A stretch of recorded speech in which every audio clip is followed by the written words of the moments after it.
Gaza के piece plan को लेकर अब तमाम प्रतिक्रियाएं सामने आ रही हैं। बेंजामिन नेतन्याहू व्हाइट हाउस पहुंचते हैं, वहां पर उन्होंने कतर पर हमले के लिए माफी मांगी और उसके बाद पीस प्लान का समर्थन भी कर दिया जो ट्रंप की तरफ से लाया गया। भारत ने भी समर्थन किया है, लेकिन पाकिस्तान जो ओआईसी में बड़ी बड़ी डींगे हाँक रहा था, इजराइल के खिलाफ एक नाटो जैसा मजबूत इस्लामिक संगठन बनाने की बात भी कहता हुआ नजर आ रहा था। और शायद वो ये चाहता था कि उसके पीछे अब तमाम मुस्लिम देश चलें ताकि वो सबको लीड कर सके। लेकिन वो पाकिस्तान अब इस मामले में भी दो धड़े में बढ़ता हुआ नजर आ रहा है। पाकिस्तान की इस मामले में भी बेइज्जती हो गई है। हालांकि जब बात ये हुई कि गाजा में फोर्सेस जो हैं वो भेजी जाएंगी, इसमें पाकिस्तान ने भी हिस्सा लेने की सोची कि वो भी अपनी फोर्सेस जो है वो गाजा में भेजेगा। अब भेज पाएगा या नहीं भेज पाएगा, इस पे भी संशय है। लेकिन पाकिस्तान में अब क्या कुछ चल रहा है इस पीस प्लान को लेकर, इसे समझने के लिए हमारे साथ सोनम मौजूद है। सोनम, क्या कुछ चल रहा है पाकिस्तान की तरफ से? पहले प्रतिक्रिया क्या आई है इसे हम जाने तो। तो ट्रंप का जो पीस प्लान है उसका जो है 8 मुस्लिम देशों ने समर्थन किया था, जिसमें पाकिस्तान भी शामिल था। और पाकिस्तान ने तारीफ करते हुए ये भी कहा था कि ट्रंप का जो ये पीस प्लान है इससे जो है शांति स्थापित होगी और हम इसका खुले तौर पर समर्थन करते हैं। लेकिन अब जो है उनके बोल उलट पड़ते हुए नजर आ रहे हैं।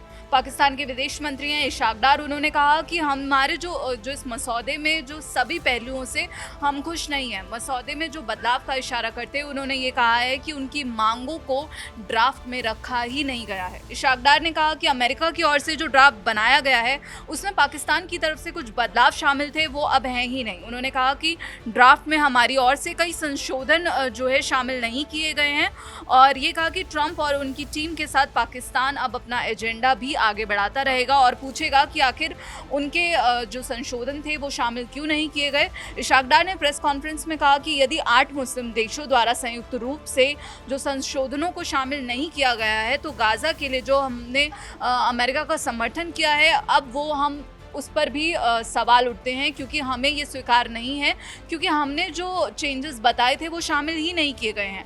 पाकिस्तान की अखबार डॉन की रिपोर्ट के अनुसार उन्होंने कहा कि जो दस्तावेज अमेरिका द्वारा जारी किया गया है हमास के आगे, ये हमारा दस्तावेज है ही नहीं जो हमने उन्हें भेजा था। कुछ प्रमुख क्षेत्र हैं जो उनको हम कवर करना चाहते हैं लेकिन वो उसमें कवर ही नहीं है। अमेरिकी न्यूज़ आउटलेट एक्सियस के अनुसार जो है अमेरिका और अरब मुस्लिम जो देश हैं उनके बीच एक समूह जिस प्रस्ताव पर सहमति बनी थी, अग्रीमेंट हुआ था, उससे अब जो है नेतन्याहू की जो दखल अंदाजी हुई जिसके कारण बदल दिया गया है। और पाकिस्तान भी अब यहाँ पर वही दावा करते हुए दिख रहा है जो इशाक डार हैं, उन्होंने यही कहा। और अब उनके सुर क्यों बदले हैं? क्योंकि जब पाकिस्तान ने अमेरिका का समर्थन करते हुए कहा कि ट्रंप का जो गाजा पीस प्लान है उससे जो है फिलिस्तीन में शांति स्थापित होगी, लेकिन इस पर जो है पाकिस्तान से ही आवाज़ उठने लगी और पाकिस्तान की किरकिरी होने लगी। पाकिस्तानी यूजर्स ने एक्स पर कहा कि आप फिलिस्तीन के साथ कभी विश्वासघात नहीं किया जाएगा, ना ही अपने देश से किसी भी तरह का विश्वासघात होने देंगे। हम जो है प्रधानमंत्री द्वारा जो ट्रंप की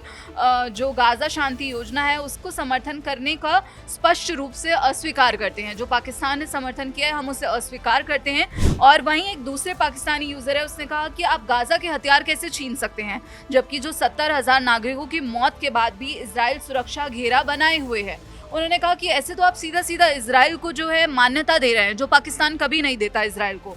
और वहीं अब जो सवाल उठ रहे हैं सेना पर उठ रहे हैं कि क्या जो इंटरनेशनल स्टेबलाइजेशन फोर्स की तैनाती की बात हो रही है, क्या उसमें पाकिस्तान भी अपनी सेना उतारने जा रहा है? तो इस पर भी पाकिस्तान के विदेश मंत्री इशाक डार ने बड़ा संकेत देते हुए कहा है कि जो पाकिस्तान के प्रधानमंत्री हैं और जो उच्च स्तर पर अधिकारी हैं वही ये तय करेंगे कि इसमें क्या फैसला लेना है, यही नेतृत्व जो है उनके द्वारा किया जाएगा।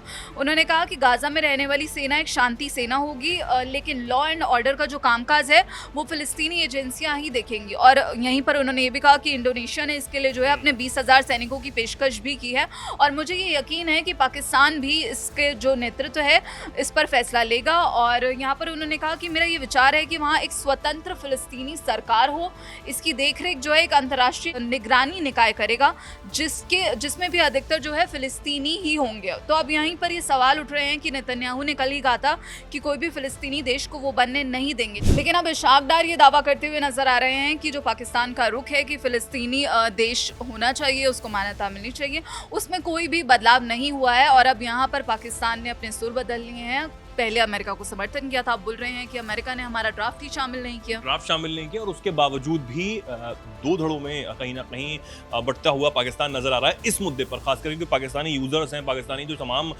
जो लोग हैं वो ये कह रहे हैं कि अगर इस पीस प्लान का समर्थन खुले तौर पर किया गया तो इस तौर पर इजराइल को मान्यता देने वाली बात हो जाएगी, जो आज तक पाकिस्तान ने नहीं दी है और हमेशा से इसका विरोध भी किया है। हम सबको पता है कि पाकिस्तान ने अपने पासपोर्ट पर भी इस बात को लिख रखा है कि इजराइल के लिए वैलिड नहीं है। हालांकि ये अलग बात है कि अभी कुछ समय पहले हमने देखा था कि एक डेलीगेशन जो है वो पाकिस्तान से इजराइल गया था, वो किस लिए गया था उसको भी हमने आपको बताया था। लेकिन सबसे बड़ी बात ये है कि अब इस पीस प्लान को लागू कर पाना क्या इतना आसान है जिस तरीके से ट्रंप ने 20 पॉइंट्स में गिनवाया।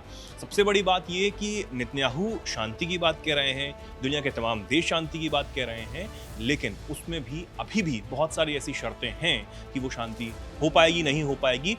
इसलिए ये बहुत बड़ा सवाल यहाँ पर बनता हुआ नजर आ रहा है। पाकिस्तान इसमें क्या करेगा, क्या अपनी फोर्सेस भेज पाएगा नहीं भेज पाएगा, वो बात का सवाल है। फिलहाल ये 3-4 दिन का जो समय ट्रंप की तरफ से दिया गया है उसमें क्या कुछ होता है इस पर हमारी नज़र जो है पूरी तरीके से बनी हुई है। फिलहाल आप इस पीस प्लान को लेकर और पाकिस्तान की भूमिका को लेकर क्या कुछ कहना चाहते हैं, जो भी कुछ सोचते हो अपनी राय कमेंट सेक्शन में लिखें और ऐसे ही जुड़े रहें, देखते रहें दैनिक जागरण।